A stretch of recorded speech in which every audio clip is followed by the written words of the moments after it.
is going on, everybody? And we had technical difficulties, and I still didn't have my camera framed right as we start. We're killing it. We're doing great.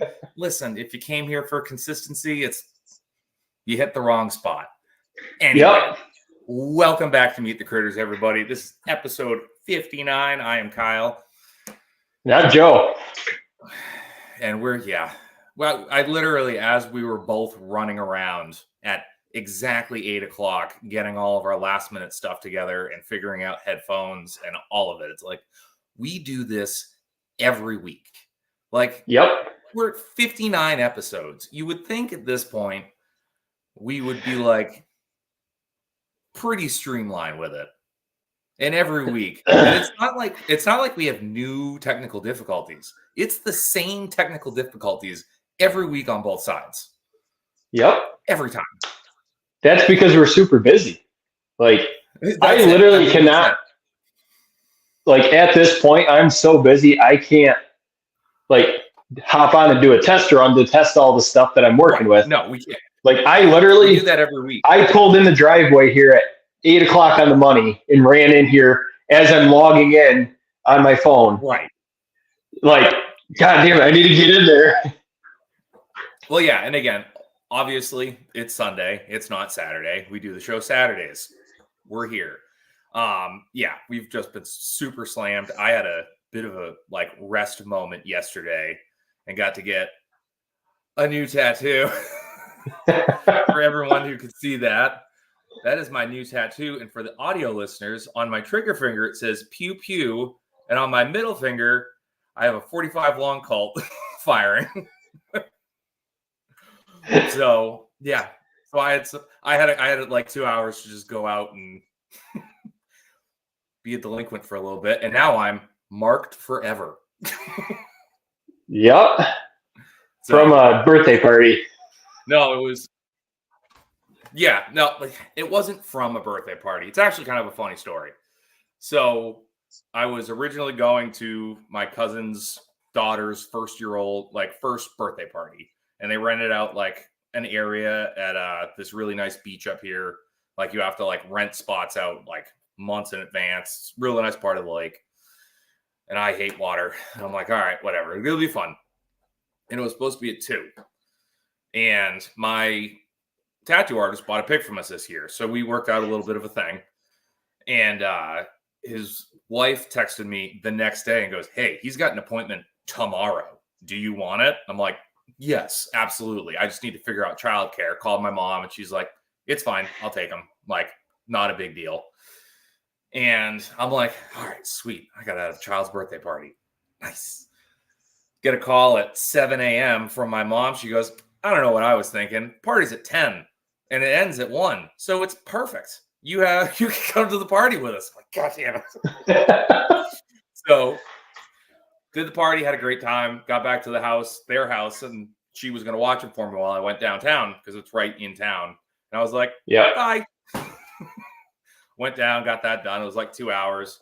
And again, this guy's been a customer of mine for a while now. And it's cool that talk shop with somebody who owns their own shop in a completely different aspect of life. Business. Yeah. And and it's we both talk about it. And it's again, he was saying a handful of times, he's just your job is so necessary and nobody knows about it.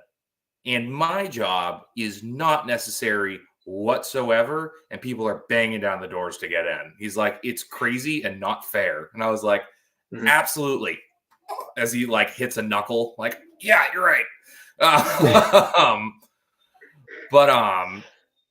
Yeah, and he's I told him the idea when he came up, and he's all right, I like it. He's all right, yeah, another tattoo, cool, whatever.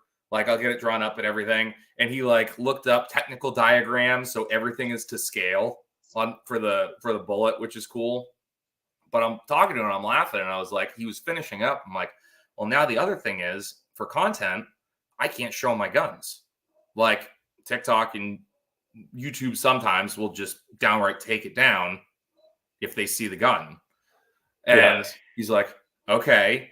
And I just held my hand up and went, and he just started crying laughing because he had no point in this tattoo had realized that I can do the handgun now and just go pew pew.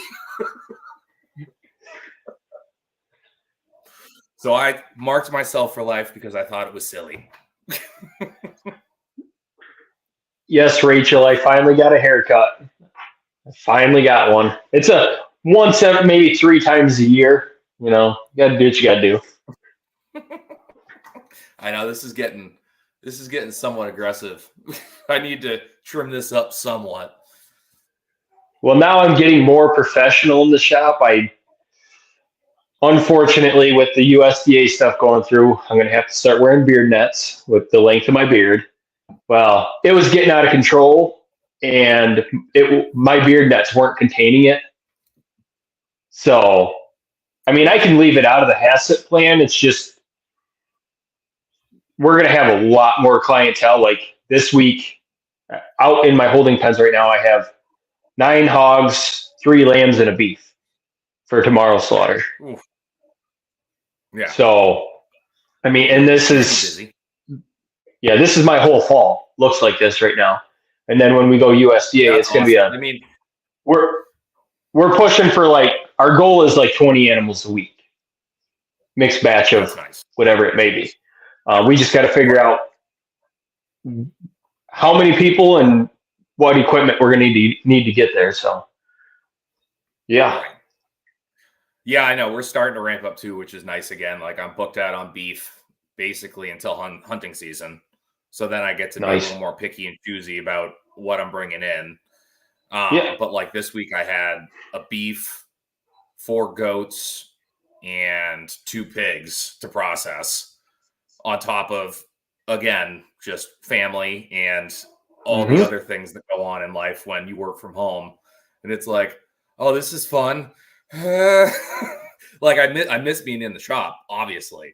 But then there were other days where I'm I was out till 10 o'clock last night grinding sausage and packaging it because life and having my wife's schedule to worry about, her work wise and things like that. It's you got to juggle, you got to figure it out.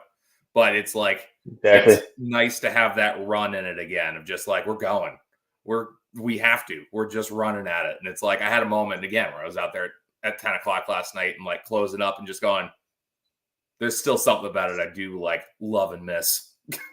Yeah. I mean, I'm glad we're slowly getting the schedule figured out, a steady schedule, and it's coming together, but it's taking some time. So we'll see. Yeah. We got my stepbrother Logan. He's moving back. He's going to be helping me on the farm. I don't think we really talked about it too much, but he's pretty much, we're going 50-50 partners on the farm is what the plan is. So we can grow and expand the farm, but I'm so busy in the shop. I need that extra person on the farm. I have to, because was it last week when I went out to Erie, I was pushing 80 hours from Monday till Friday, and I left at a decent time on Friday. So I'm working 7 days a week normally. So it's Saturday, finding the time to do anything. Yeah, and trying to keep up on the farm. I need fences built. We got to get the barn gutted and reset up for farrowing because now I'm going to have December piglets, most likely. Thank you, Mr. Pig. And so it's just getting everything straightened out and figured out and getting a schedule down so I can start getting back to my normal schedule where I'm not here. Where I'm at. I don't mind the 7-day work weeks. No, I really don't. But it would be nice to have a couple days where I only have to work 8 hours and not 16. So that'd be nice. That'd be something. Yeah. Which the normal brings me to Digger's comment. Kyle looks normal to me. Now I took it as a compliment, but I feel like that could also be taken. It's wait, what's normal? Because I have those moments of life where I go, I'm not normal. I'm not like all these folks. I'm something different. Kyle, you're your own normal, Kyle. That's all. I don't even know if I can use that word. If you can use that word to describe who I am. You have your own uniqueness. Listen, I am more unique than I am normal, I feel like. And that once again could either be taken like as a good thing or like a bless his heart kind of thing. Like he's unique. Like Yeah. Yeah. Sure is. Kyle Actually, is Logan's the new normal from Canadian Farmstead. I don't think yeah. that's true. If Kyle's the new normal, we're all screwed. We're done. Yeah. Yeah. Yeah, I don't think that works. Society's gone. I mean, society's gone. We're done. I mean, listen, if we ever get to a point where I'm the normal one, you better believe I'm high on the hog. I'm doing great in life. I've said it. I think I've said it on this podcast. I've definitely said it on Two Man Tim's podcast. Like, if I get to the point where I'm a normal person, I'm full Negan from The Walking Dead. I don't care. Like, it's going to take a very short amount of time before it's like, well, look who's got a baseball bat with barbed wire on it. Weird. Yeah. Yeah, Logan, he came out this weekend to bring some of his stuff out, and he talked me into processing my meat chickens finally. So we did that this morning. So, and that's how I injured myself. You finish yours, yeah. Yep. I thought I broke my hand. Oh. While processing. Yeah, it's all fucking. Oh. Yeah. No, luckily, it's not broke. I had chicken come up out of the kill cone, and I had a live one in one hand, so I'm trying to catch the other one that's flopping all over the place. When I reach down to grab it, my pinky literally went sideways, and I hear snap. So I dropped the other chicken in, and of course I'm cussing and saying some words I can't say on here. And so I grabbed it and I popped it back in, but I wasn't sure if it was just dislocated or if the bone was actually broke, and I just like reset it. So I ran and got x-rays today, and then we had family dinner, and I was unloading animals from the, everything that I've had booked. So it's been a crazy day, but and then you had still made it. Those people, they look at those people and go, listen, I can't chat. I got to go. There's 11 people across the country right now that are waiting to talk nonsense. Yeah. Hey, 11 people is better than 0. Exactly. But I did at the auction I went to yesterday, because that was part of the reason, when you text me, and I was like, perfect. Like, I had another auction to go to. It wasn't a 4-H one this time. It was their own show thing.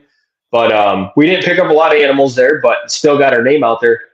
But you remember James Fiends that we had on? Yeah. So there's another processor out there, Coots. I'm actually going to try getting him on the podcast. He's a pretty decent guy. He came up and he was saying that he listens to us every week now. And that's awesome. Yeah. So that was pretty cool. That's like my first real interaction with someone that actually follows on like a steady, basis. So it'd be cool to have him on. He seems like a pretty cool guy. And he has his own little his setup's more like yours. That he was telling me he's got some freezers in his garage, and he built the addition off the back, and so it'd be cool to have him on and chat with him. Oh yeah. So I've got to try to get his contact info. I'm sure I can look it up. He's got information out there for his processing business. So right. Yeah. So I'll get into why this friend was here today a little bit later, but I've got a buddy who I do a lot of business with. He buys pigs and piglets off of us, and I process all his bears and everything like that. So he's one of those awesome dudes that it's like I can call him and he'll be like, yeah, I'll be there. Like, he came over to help castrate pigs today again. Like, so we were chatting and doing stuff. So he's in the process of like really building up his homestead and like building a storefront and like really getting after it. And he's got a lot of good ambition and a lot of great ideas about doing seminars and like courses for like maple syruping, and he wants to like work with me to do like processing seminars, which I've already thought about doing. I just haven't had the foot in my ass to do it. So it's like, all right, like we'll work it out. And he has brought the idea to me to start also doing poultry, because he is trying to buy all the equipment to do poultry. and wants to try to work out something to where it could be beneficial for both of us to make it work. And I'm like, ugh, Yeah. you're literally making it so easy. Like, you're making it so easy to say yes to this. Yeah. But also, no, please don't make me do It this. sucks. Like, it sucks. But if you get a good, if you and him work it out where you guys process both your birds together and you get a good rhythm down, like we had, right. it was me and my brother Josh today, which we processed birds together.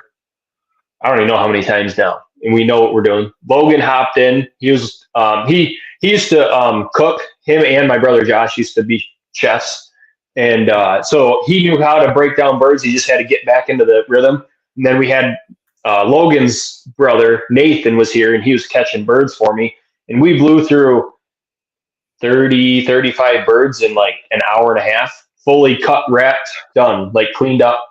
You Perfect. Once you get a good system and a good group of people down, they're super easy, and it's good money. It really is good money. You can make decent money off poultry if you're doing it right. Right. It's just not fun. And you smell, you're soaked. There's just something. So we got a great group of people in here today. Yeah, we got a great group of people in here today. I appreciate all you folks. Yeah, he's making it very easy to say yes, and I'm just being reluctant because I'm being a bitch. That's pretty much it. That's pretty much where just do it. So, I know. Like Brian always tells you, you hate money. You hate money, Kyle. I do hate money. That's it. I hate money. Yeah, more than likely it's going to happen. But need to talk to the missus and do all that. Yeah. And just pull the trigger on it. But no, we got the last of our piglets castrated and moved. All the gilts moved too. Awesome. Because if for people who were listening the last time, I said, oh, we did castration. We lost like 8. 8 of them made it through the fence back into the main pig area with the sows. And it was not going to happen that day. And we're like, hey, you know what? We'll give them a day or two and get them used to coming back in. We'll be fine. And then it rained for 2 weeks straight. So we were like, okay. And I was like, you know what? My mom can come up and watch the girls for like 2 hours. It's been nice and dry. We've had great weather. Let's do it.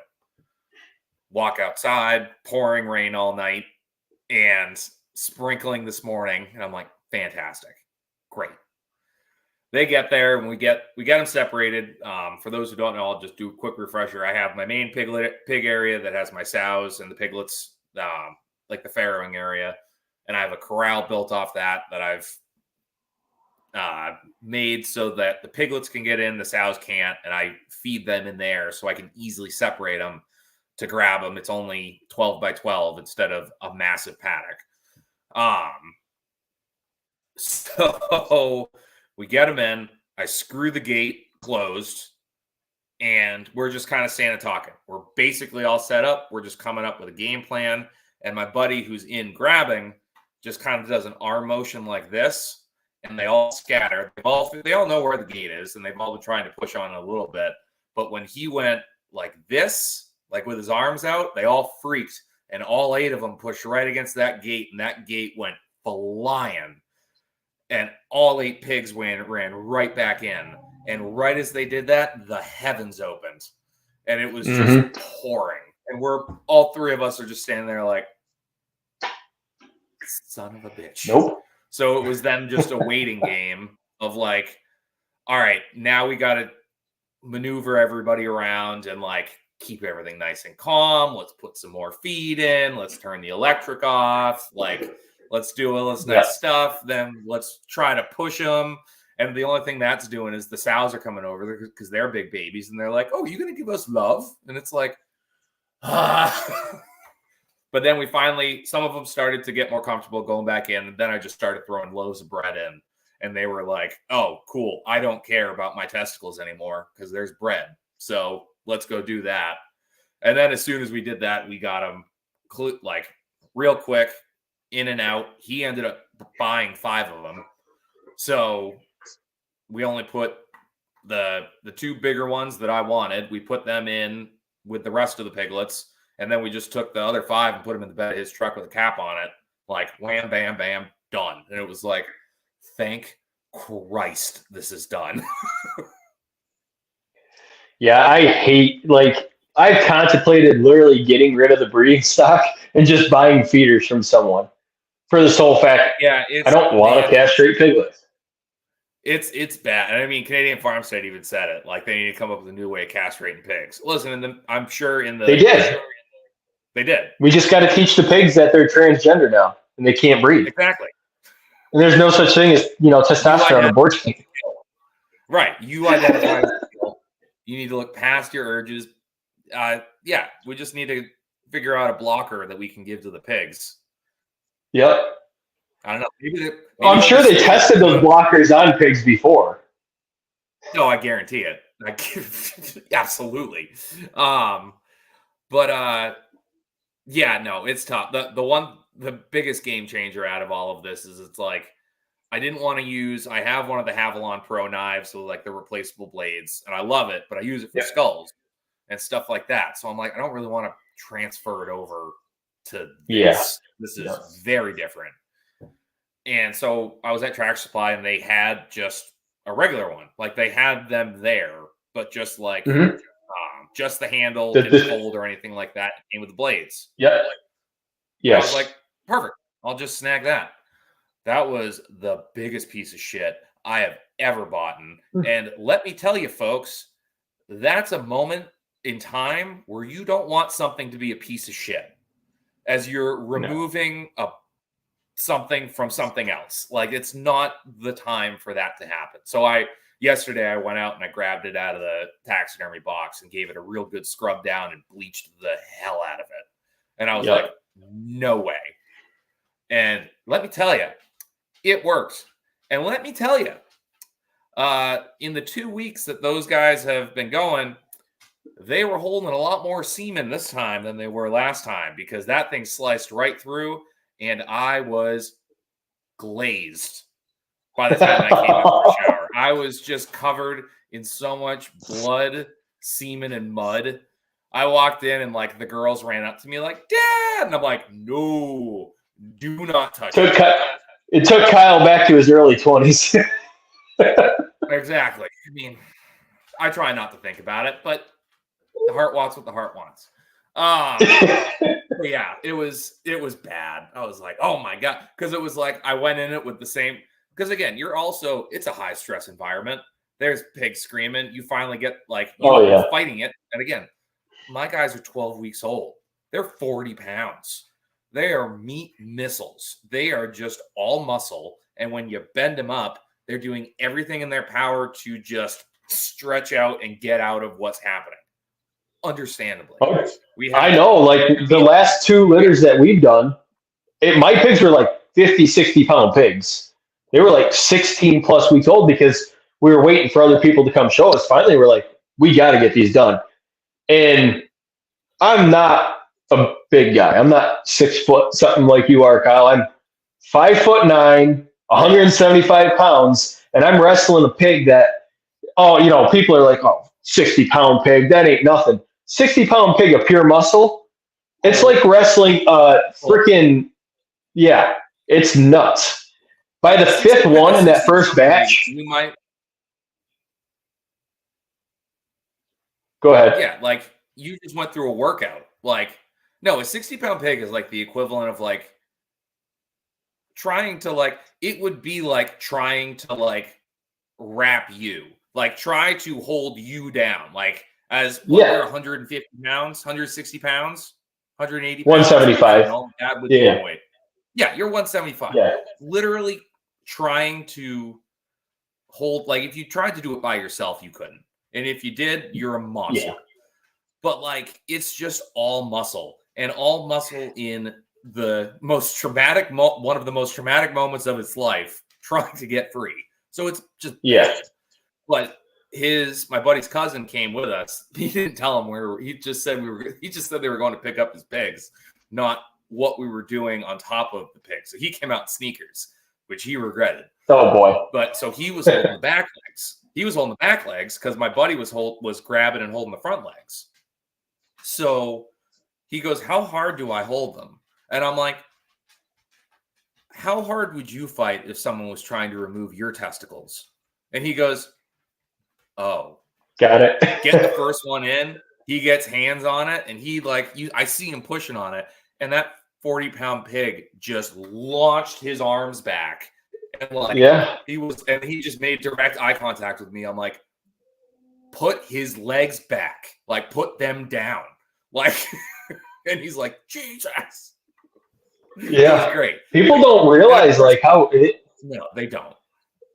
That's why I'm trying to set up the barn better so we can pull the piglets out at a couple weeks of age, right, safely. So the moms aren't getting it, because as nice as our pigs are, like, I don't care. Yeah, They're still mothers, and they will be. Like, my sows are probably pushing 500-600 pound live weight right now. I don't want one of them to get a hold of my leg. And guess what? They can run like 20 miles an hour if they wanted to. They gallop to you to bite a chunk out of you. But that's what. Yeah, we're definitely my girls at this point. They are so done with them. Tyler's been launching them for the past couple days. Yeah. So they did not care, because we got 6 in, and then there were 2 left out. They were gilts, so we were like, perfect. We'll just deal with these 2. Ended up closing them in the back paddock, and then, but still, between the 2 of us having to get up, and of course they were the biggest ones, the 2 of us trying to get a hold of these things in an area that's, I think that back paddock is basically the size of my shop. Like, it's that big, and it's like, good luck. And we ended up cornering them in the shelter and getting a hold of them, but goddamn, it's a lot.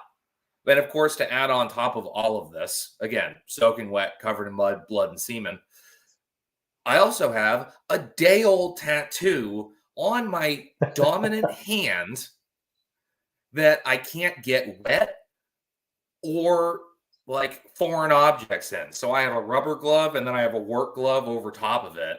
And I'm like, this was so dumb. Wow. Yep. Yeah, and like that I'm hoping that I'm gonna ice the crap out of this hand tonight. I've got 13 animals out there. I got to skin and gut tomorrow.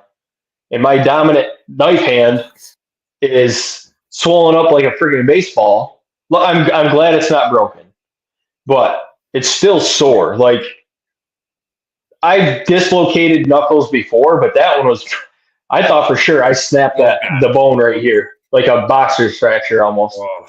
I was like, I finished out. That was like the first 4 or 5 chickens that we put in the cones. And I taped up my fingers so I couldn't move it little, but it was still, I was like, yeah, this isn't good. I tried breaking down wings after the fact because Josh and Logan had a bucket of wings left. And I made it through them, but it wasn't fun. So we'll see how this week goes. I'm just going to keep icing the crap out of it and taking some ibuprofens to help the swelling. Best you can do, I guess. That's the hardest part of, like, one of the hardest parts about our job. It's very physical. Like, we're always moving and running around. Yeah, I did see that with Lisa Robinson. She said, when I worked at a hog farm, I had a sow put a gnarly bite in my arm. Pigs are assholes. Yeah, they'll get a hold of you, man. They will, and it's not good. But our jobs are very physical. She also Go ahead.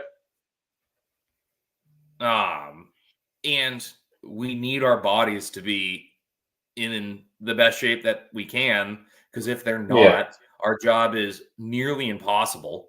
Like, between lifting or doing whatever. And it's like, if your hand breaks or you do something to your hand, like, get a tattoo on your dominant knife hand, it's kind of sucks for a little while. Like, to be able, and you can't not do it. It's not like you're not going to work for somebody else where you can say, hey, I've taken a week's vacation so I can do this, or hey, I fucked up my hand, I'm going on, a couple weeks of disability. The doctor, we own our own businesses. For the whole time when I was processing chickens, it's like, if I just broke my hand, I was thinking like my full-time guy's not fully trained yet. I still have to physically break down carcasses. I got to push the saw. I've got to skin. I've got to split. I've got to do all that myself still. Like I could try to talk him through it, but you know as well as I do, when you put a new guy on a splitting saw, they're going to fuck some shit up. I screwed stuff up. I'm sure you screwed stuff up when you started. It's going to happen. So I'd really like him to get a few weeks under his belt before I get him into doing some major stuff like that. Right. But that's all I could think about today. I'm like, man, if I broke my hand, I'm just going to have to power through. I would anyway, but I don't have a choice. I have to power through the pain and continue working. And I can't call people and say, sorry, I broke my hand. I can't take your animals for a couple weeks because I'm so booked. I can't, like, if I had free time in the next 2 weeks, you know, some of them are going to be understanding. Like, I do the ones that really need them done and then push the other ones off. I don't have that. Like, I'm booked until deer season and after deer season now. I've been booking animals almost daily still. It's been insane. Like, I'm super happy and I'm super grateful for it. But, yeah, it's nuts. Canadian said get comfrey on it. I'll have to try it. He also said, if only there was some way you could have avoided 1,000 needles in your knife hand. You know what? Honestly, I was just walking down and he jumped out of a bush with a tattoo gun and had me pinned for an hour and 45 minutes. I don't know what happened. And this guy's probably like 5'6". Guy's probably like 5'6", 130 pounds. Wrestled Kyle to the ground. Yeah, no, he's not a super tall guy. But no, yeah, it's freaking interesting, man. Like again, we're a half hour in, so now we get to the point of woe is me. I own my own business that we get to every time we have a solo podcast. Yeah. That's because we're just trying to drill it in people's head that owning your own business is not freaking rainbows, unicorns, and like. People think that, and I don't understand how people think like, oh, you own your business? It must be nice. You get to go home after 8 hours, fucker. Like, yeah, no shit. We don't. Canadian Bart said, amazing you both had hand accidents on the same time. Same day. I'm pretty sure that at this point, me and Kyle just like mentally communicate. Yeah, we're twins. Like he texted me. Like I don't know if you guys know this, but we're actually in the middle of a remake of Arnold Schwarzenegger and Danny DeVito's Twins movie.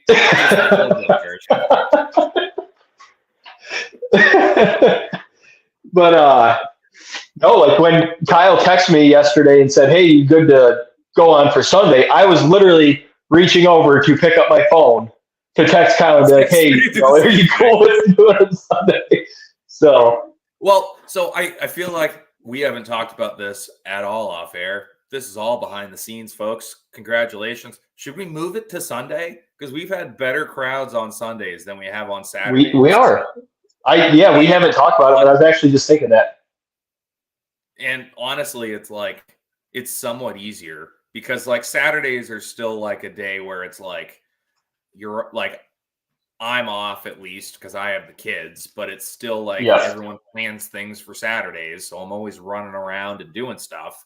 And it's like Sundays are the day where it's like, okay, we're home. We might still have stuff to do, but we're home. So, all right, we got a couple move it Sundays. I'm fine with it. I'm cool with it. I mean, the only thing that sucks is where we overlap time with Toolman Tim. It hasn't affected our viewers. But sometimes I do like popping in there and checking out what he's got going on when I'm not busy. But I'm still cool with doing it on Sunday. So yeah, and I mean it might because I do want to get Tim back on again at some point. So it might be one of those things where it's like on the weekends at 8 p.m. Eastern Standard Time. It's like majority of the time might be Sunday. We might switch to Saturday if we need to. Again, we're busy. Like we're busy people. Like we're trying to figure it out. We're trying to make the time. Tim's doesn't come on until 9 o'clock here, right? In Eastern time? Does it? I'm pretty sure it's 9 o'clock. No, I'm pretty sure it's 9.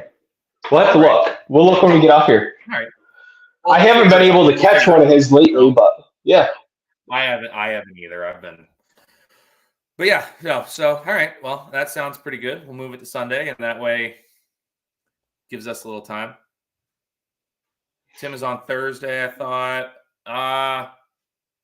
Did he move it? He had one on Sundays. Well, he did multiples. He was on Sundays. Yeah. I know he was on Sundays because I would catch him Sunday nights. Was like my only night where I could sit down and like hop on and watch.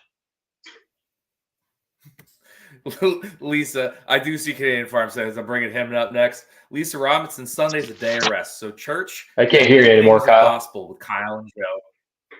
Oh, can you hear me? Hello, hello, hello. Am I just out of your headphones, or can you not hear me at all? Nothing. Now I can hear you. No, I disconnected them. Okay. All right. Good. And Canadian Farmstead says, "Don't invite Brian again. He can't afford another lightning strike." Yeah. Bad karma. No, maybe if we invite him on a Sunday, maybe God will take penance upon him. Yeah.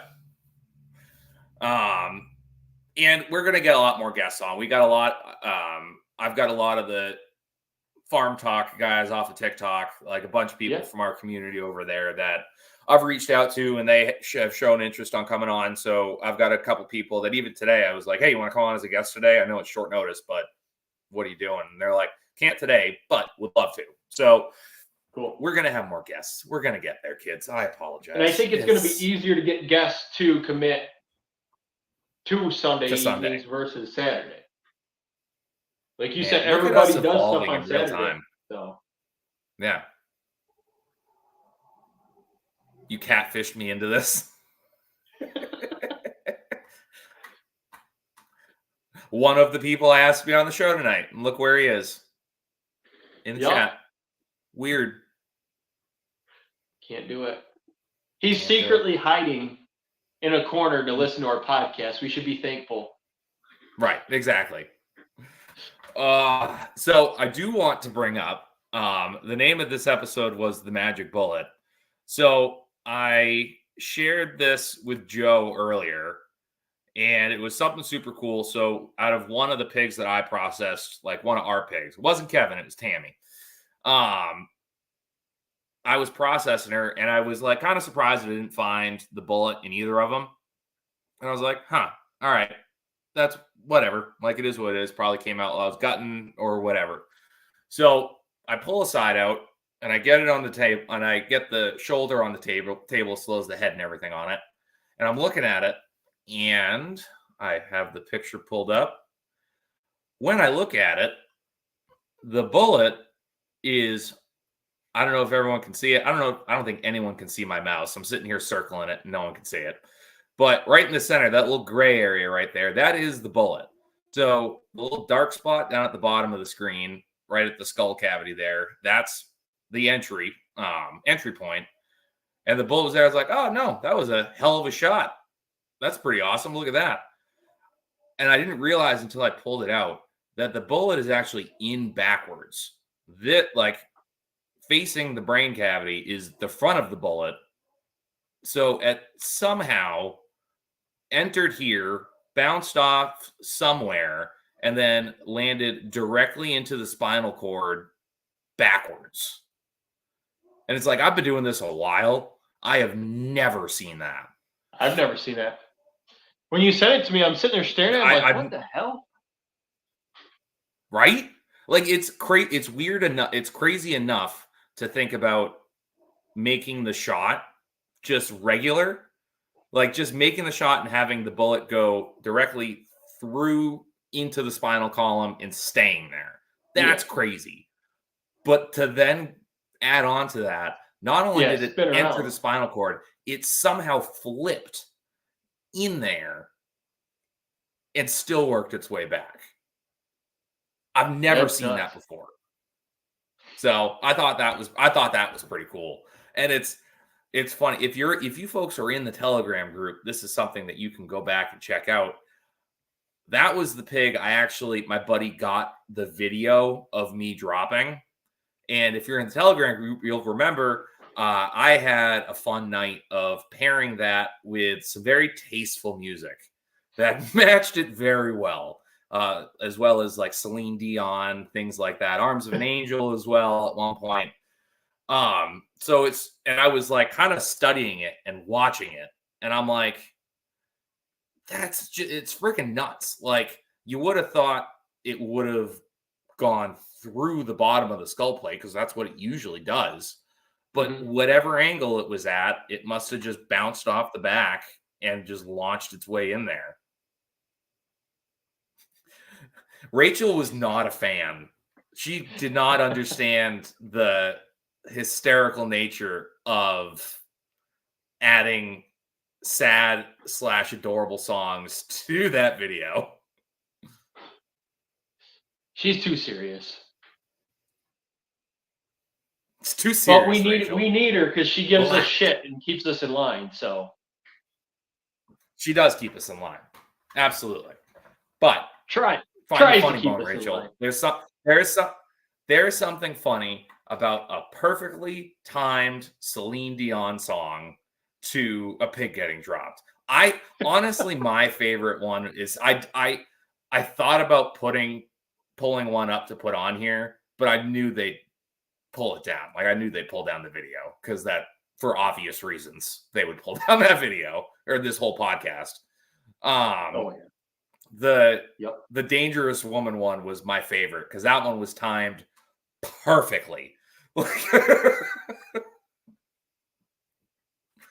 That's what you're here for, folks. Speaking of pig slaughtering, last week I got a chance to do 2 of my piglets out of the Mangalitsa sow that I used to have in the new boar. Oh, you told me. Yeah, I think you told me that after the show last week. Yeah. So I was actually impressed. They were roughly 10 months old. They probably could have used about 2 more months. I don't know how they're being fed, but observations that I made from the previous litter she had with the other boars and this litter that I got to process out of my boar that I still have and the sow that I sold, hang weights way better. Like at 10 months old, the one hung at 195 and the other one was like 178 or something like that. At 10 months old, the other litters were like maybe 130, 140 hang weight. Yeah, I know what that's like. So, but another thing I noticed, they were leaner. They had enough fat cap on them, but not too much. Bacons looked good. They still had some marbling started. Actually, pretty decent marbling. And the chops were much larger than the Mangalitsa crosses I had raised before. You remember how that was one of my big complaints? They were like little tiny chops. I mean, they were a nice size chop for the age. Like I said, I think they could have used about 2 more months of finishing. That would have put them over that 200-pound hang weight mark and would have gave them just a little bit more fat cap and a little bit more like size in their belly, but they had nice length to them. I was very, very happy with those pairings. I'm kind of sad that I didn't keep any of them for myself, but there's no way I could have swung. That's what always happens. But I'm glad that I got the opportunity to process them to see me playing around with the genetics on how it worked out. So that's the cool thing about what we do too, is that we do raise and sell and process all at the same time. So we do get to see the different scenarios of where our piglets go. Like, I'm very interested to see how my buddy's pigs come out, the 5 that he took, because he got a mix of both. He got a couple of tallies and he got a couple of Fionas, which if anyone's seen the pictures, again, same boar, 2 different sows, slightly different structures of different style piglets. Yeah. Yep. So I'm interested because he's more of a confinement isn't the word, but he likes to raise them more in the barn than having like a bigger run. Like, he doesn't do he's not pasturing. He's doing a smaller area for them because he likes how that works for him. Like, and it's like, that's fantastic. But I'm like, I'm interested to see how they do, because I told him, I'm like, listen, if you haven't raised heritage genetics before, especially these lard breeds, you need to be present of it. Like, you need to keep an eye on it and watch it. And I'm like, listen, when you're looking at them, and I walked him over to one of the other piglets, I'm like, if you can see the two loins like coming together, you're still good. There's probably going to be a bit of a fat cap there, but still, you want to see that ridge. If you look at them one day and they're just rounded over, it's like, cut back on the feed a little bit. Like I said, I didn't finish these guys, like these last pigs, and they still ended up with two, like Kevin had a 2-inch fat cap on them. Yeah. And that's the hard part about Mangalites, is because their back structure kind of comes up to a point already. So it's very hard to see that divot that you're talking about. So it's hard to judge because they just keep building the fat cap on that ridge. For whatever reason, that didn't. I know exactly what you're talking about, because Red has it. Like, Red is just a tank, and he's got that big. But that didn't carry over to the piglets. They still have the Hereford backs. Like, they still have a lot of the Hereford build. So it's like, even still, like, even with the last ones, like, you could look at them, and then, like, again, like 5 months ago, I looked at them and I'm like, like, you're not big enough, and you're definitely too round. Yeah. Like, so I cut back the feet a little bit on them. And it's like, you got to gauge it. You got to make sure that you're not screwing yourself. Again, I love lard, and I produce a lot of it, and we use a lot of it. So it's like, at the end of the day, I'm cutting for that as well, or I'm breeding for that as well, because I do want that as a byproduct. But if you don't care and you don't want lard, like, stick with Yorkshires, like, or stick with a production breed that's going to give you a moderate fat cap. And that's the thing, like, with what I'm seeing, I'm actually going to be processing, next week, I'm going to be processing 2 of my piglets out of my blue butt sow crossed on the same board. So within a short amount of time, I get to see hang weight sizes, comparison on the different ages, fat cap. Man, that seems like it was so how long ago? How old are they? They were born in February, end of February. Oh shit.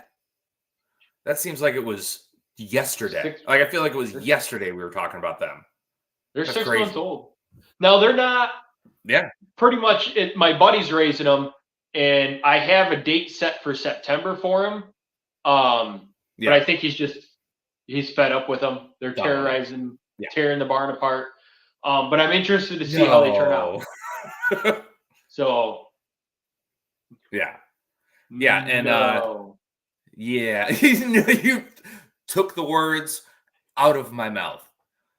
No pot bellies. No. Absolutely not. What was I gonna say?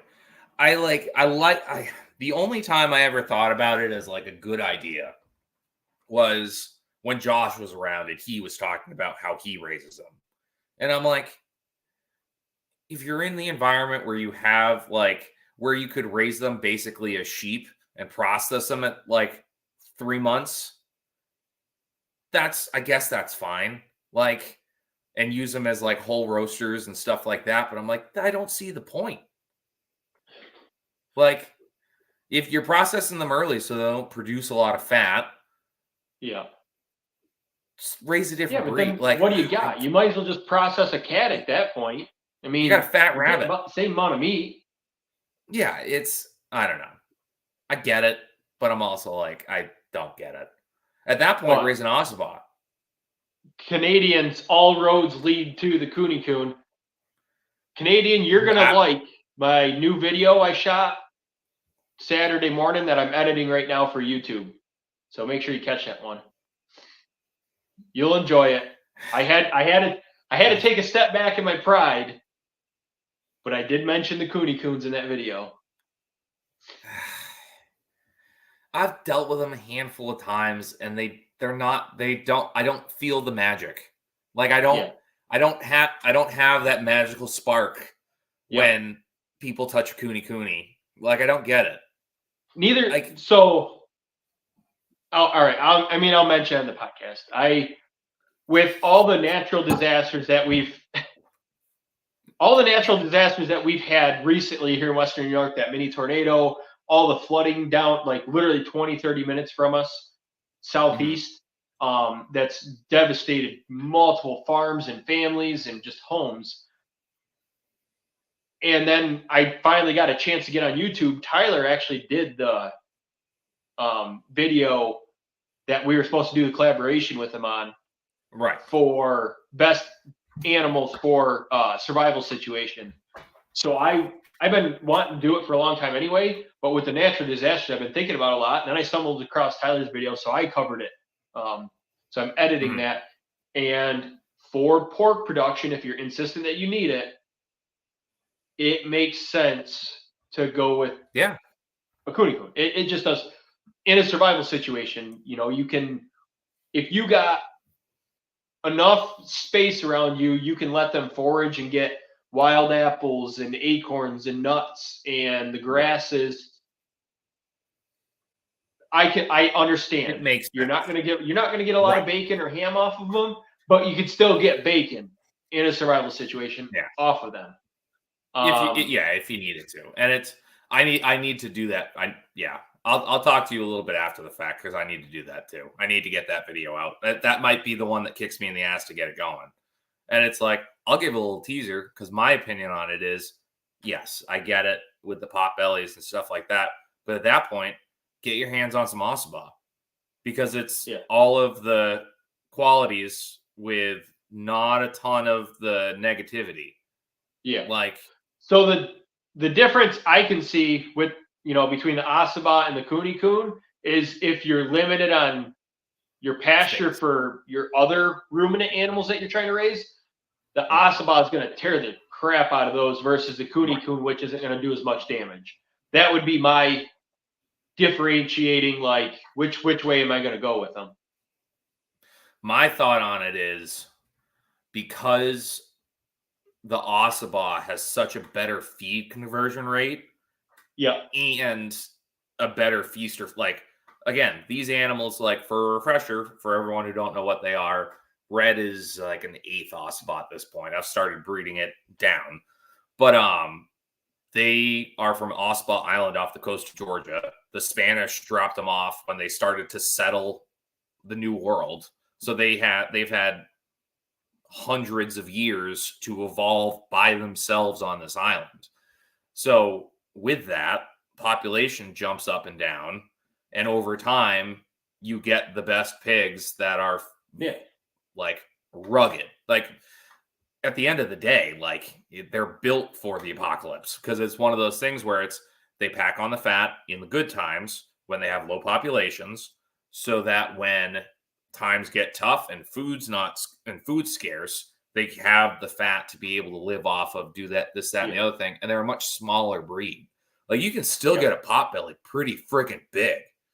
Like Aswell, hell, even some of like the bone mature ones are still under like 175. Like, and those are like nice pigs. And it's like in a situation like that, what you also need to think about is best case scenario, you have refrigeration. Like the very best scenario, you have a place that you can process those pigs and be able to live off it for a while.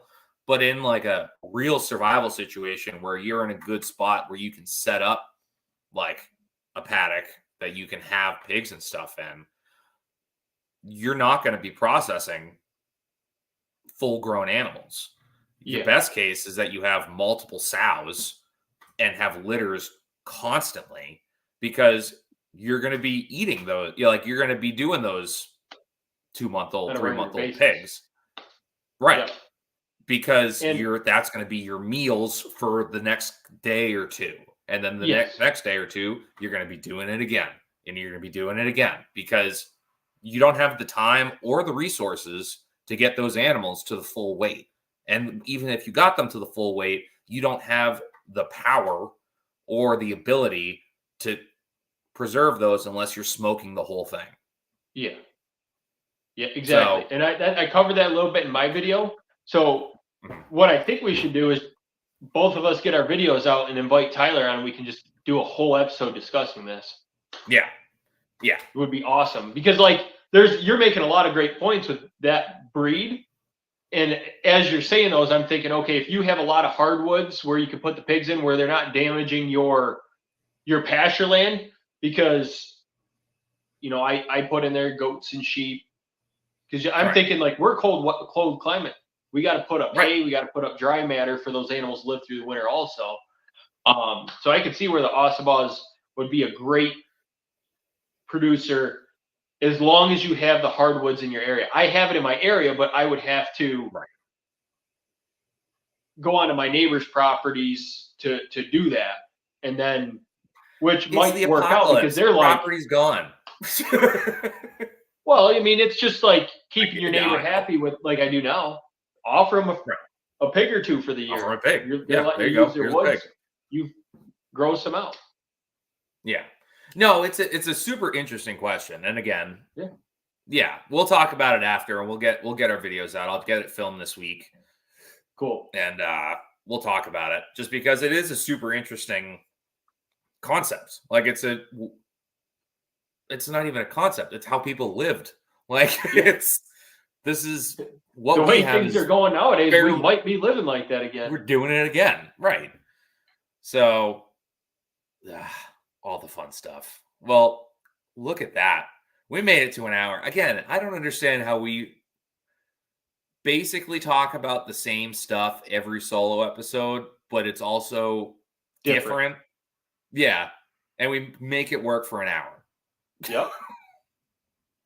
I mean, we could do 2-hour episodes if we really wanted to, but I think these guys would get bored listening to us talk and talk and talk. Right, because about an hour and a half in, then that's where like the wild hypotheticals start coming out. And it's like, then the real dark stories that like we get kicked off of YouTube for pop out. And it's like, no. I do have to point out before we shut down, Lisa was talking about earlier in the podcast when we were talking about castrating pigs. Valley Vet is a good place to get your scalpels from, but I'm pretty sure Amazon now you can buy like medical grade scalpels on Amazon and have them shipped right to your house. Oh yeah, you can. And I was trying to get my wife to. I was trying to get my wife to get one. Safe. Yeah, I was like, honey, go to doc. I'm not going to say the doctor's name, but his last name starts with a D. So I just call him Dr. D. Yep. Because why not? It's funny. I was like, tell Dr. D I got to castrate the pig. So have him get a hand on a scalpel for me. Like, that's what I'm thinking. All right, folks. Ordering some medical grade scalpels. Right. Might as well. My computer's yelling at me because I don't have it plugged in. So we're going to go ahead and end it before my computer dies. And we have a weird cutoff on the podcast. So we love you. We appreciate you.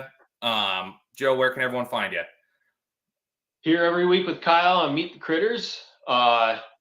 TikTok, Facebook, and YouTube at Blake's the Acres. Starting to get back into having time for making more content, so I'm getting back into that. And over on Telegram, Critter Crew, come check us out if you're not in there. Everyone that's been in the comment section is usually in there. Great group of people, and it's fun, but we can be informational at the same time. Right. Yeah. There's a sprinkle of information in there every now and then. And everybody, you can find me everywhere at BackwoodsButcher603. That is YouTube, TikTok, and Instagram. And all of our plugs that we have said are going to be in the description there. So I appreciate you folks, and we will see you next time. See ya.